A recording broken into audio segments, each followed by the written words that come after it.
को एक बार मेरा नमस्कार, सभी को सलाम। और पिछली बार हमने बात की थी HIV एड्स के लिए। दोस्तों, HIV एड्स अपने आप में कोई बीमारी नहीं है, एक वायरस है जो हमारी बॉडी में आ जाता है। और ये इसको बीच वाला कि जो लोग नशा करते हैं तो नशा करने वालों को सबसे ज्यादा संभावना होती है HIV एड्स। और HIV एड्स का जो वायरस है ये इंसानी बॉडी से इंसानी बॉडी में जाता है। पिछली बार मैंने आपको बताया था ना कि कितने माध्यम है, कितने 4 तरीकों से ये वायरस एक इंसान की बॉडी से दूसरे इंसान की बॉडी में जाता है। और नशा जो लोग करते हैं उनके साथ बहुत सारी संभावना रहती है कि उन्हें ये वायरस मिल सकता है। क्योंकि मैंने क्या क्या 4 माध्यम बताए थे? टीवी, किन किन तरीकों से एक बॉडी से दूसरी बॉडी में वायरस जाता है?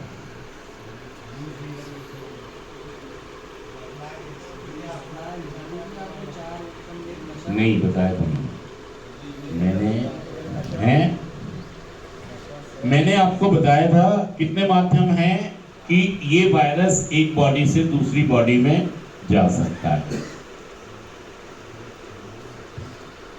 पहला, सेक्स, असुरक्षित यौन संबंधों के कारण। क्योंकि नशे वालों के साथ सेक्स की प्रॉब्लम बड़ी रहती है।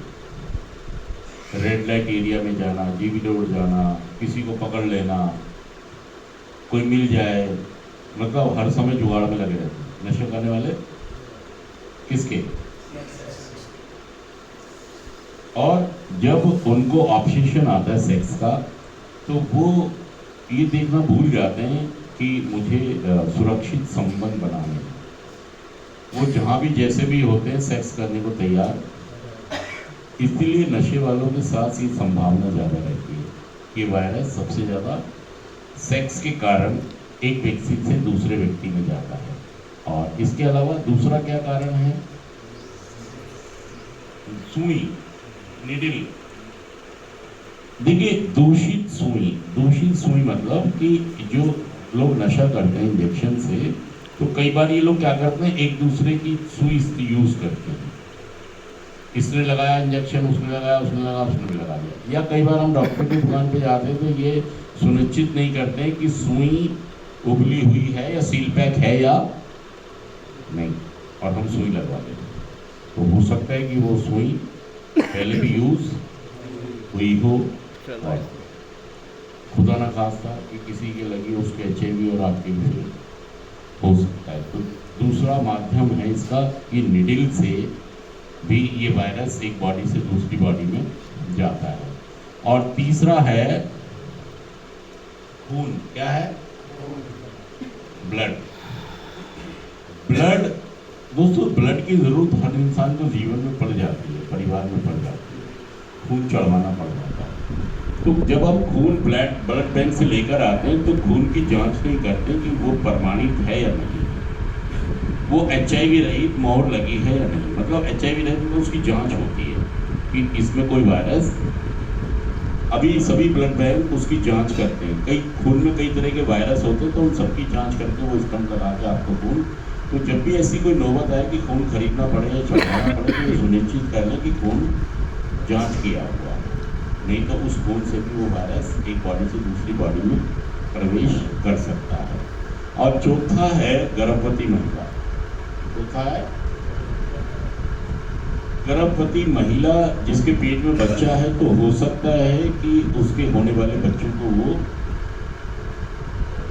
हो जाए। अगर वो महिला HIV पॉजिटिव है तो होने वाले बच्चे को भी HIV एड्स। और दोस्तों, मैं ऐसे बहुत सारे नशे वालों को जानता हूँ जिनको HIV एड्स था, उन्होंने अपनी वाइफ को दिया और वाइफ प्रेग्नेंट थी और बच्चे को दिया। और भाई साहब, अब पछताएगा हो जब, लेकिन वो जी रहे। बोलो। अभी कुछ दवाइयां ऐसी आ गई हैं, एक होता है HIV। क्या होता है? HIV क्या है? HIV और एक होता है एड्स। HIV और एड्स में थोड़ा सा फर्क है। फर्क क्या है?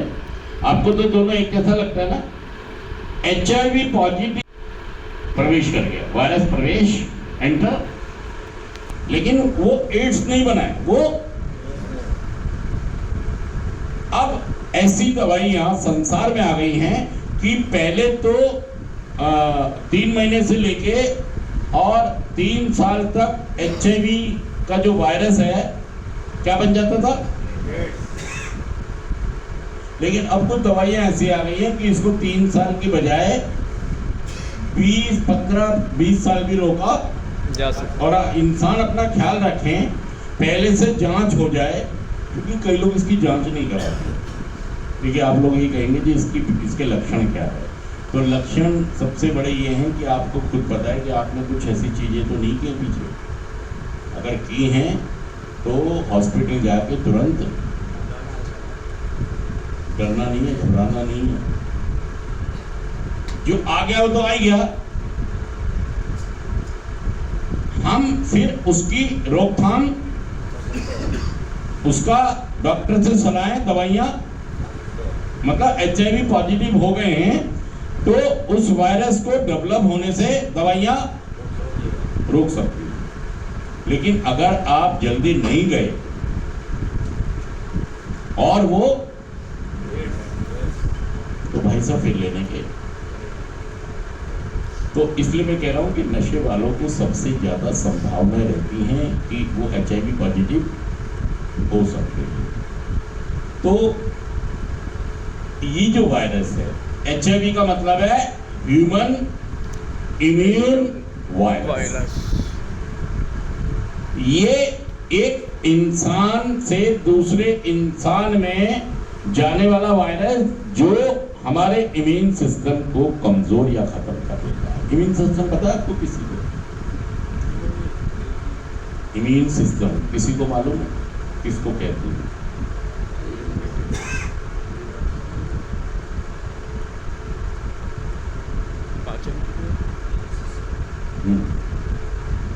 बताएं। देखिए, मैं आपको बता दूं दोस्तों, हमारी बॉडी में एक सेना है। क्या है? इसको हम कहते हैं रक्षा प्रणाली। क्या कहते हैं? रक्षा प्रणाली, मतलब इम्यून सिस्टम। इंग्लिश में क्या कहते हैं?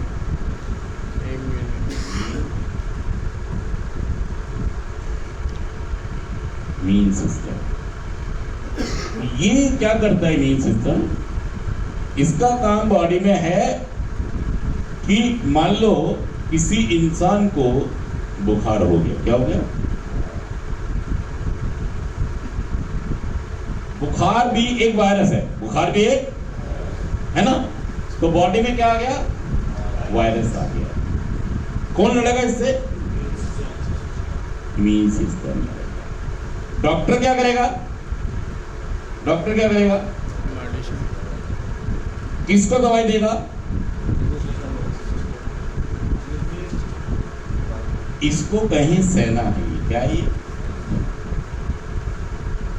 बीमारियों से लड़ने वाली सेना।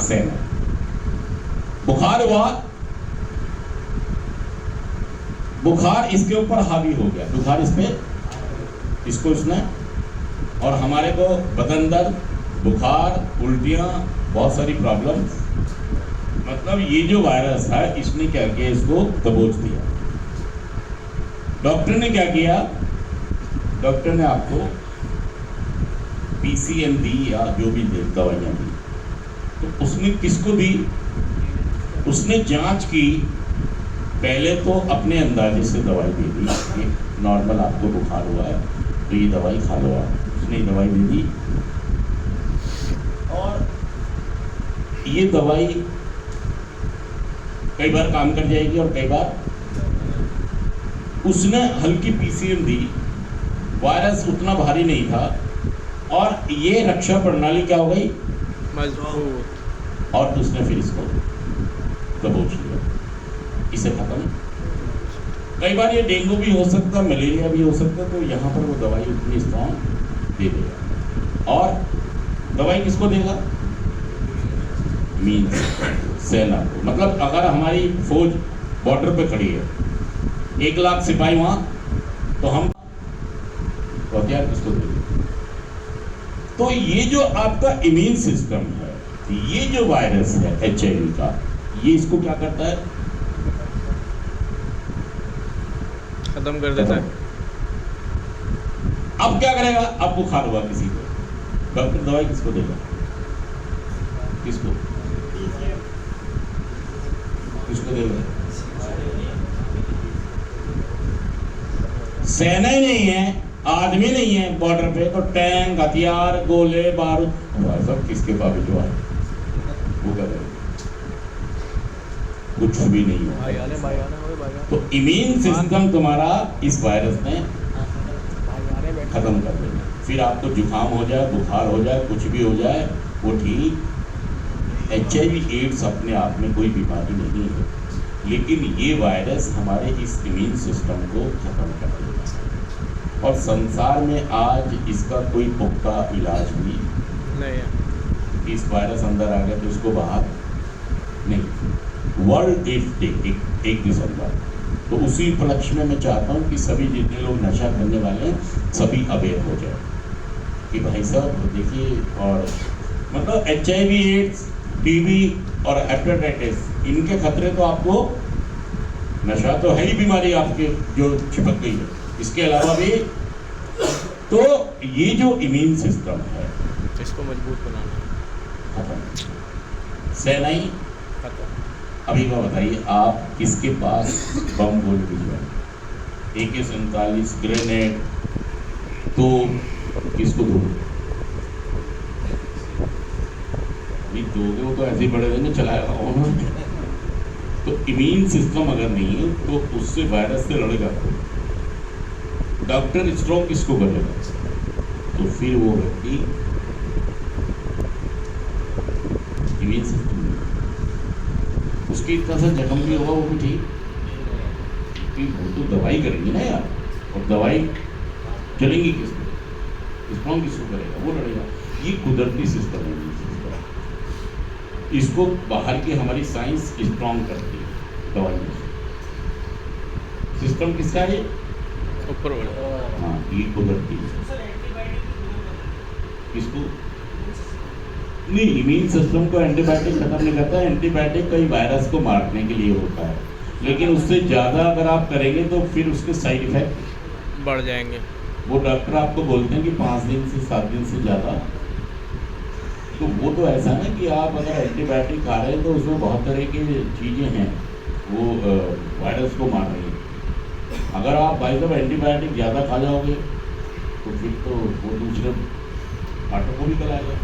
वायरस को गलाते गलाते तो वो गलाने को तो देखा जाता है कि किस बीमारी में एंटीबायोटिक कितने दिन डॉक्टर उसको देते हैं। ज़्यादा देते नहीं है, 5-7 दिन से ज़्यादा कोई भी डॉक्टर एंटीबायोटिक नहीं दे। कई लोग अपनी मर्जी से खाते रहते हैं और उनके लीवर कुछ पार्ट और डैमेज हुआ, उन्हें पता ही नहीं कि एंटीबायोटिक में ज़्यादा खानी नहीं, क्योंकि वो एंटीबायोटिक भी आपके बॉडी के दूसरे पार्ट्स को डैमेज कर देगी, खत्म कर देगी। वो तो एंटीबायोटिक इसलिए दी जाती है कि कोई वायरस स्ट्रॉन्ग आ गया तो उसको ख़त्म करने के लिए वो एंटीबायोटिक दी जाती है। तो वो एंटीबायोटिक इसलिए, ये इम्यून सिस्टम है, ये एक अलग फंडा है। अगर ये खत्म हो गया तो फिर कोई एंटीबायोटिक की वजह कुछ काम, किसी कुछ कोई दवाई नहीं खाती। तो कैसी लगी आपको ये बहुत बढ़िया। इन्फॉर्मेशन? तो उसको HIV एड्स से अपना बचाव करें, नहीं तो भाई साहब फिर लेने को देने पड़ जाएंगे। फिर ऐसा ना हो कि हमको वही गाना गाना पड़े कि और पछताए का हो। जब चिड़िया चुप गई खेत। चिड़िया चुप गई खेत। तो जिंदा है तो जिंदगी की जीत पर यकीन कर, अगर कहीं है स्वर्ग तो उतारना जमीन पर। वाह। ये गम के और 4 दिन, सितम के और 4 दिन, ये दिन भी जाएंगे गुजर गए 1000 दिन। कभी तो होगी इस चमन पे भी बहार की नजर, अगर कहीं है स्वर्ग तो उतारना जमीन पर। और आपने वो काबिलियत है कि आप स्वर्ग को नीचे ला सकते। थैंक यू दोस्तों, आज का कार्यक्रम यहीं पे समाप्त होता है। जोरदार तालियां।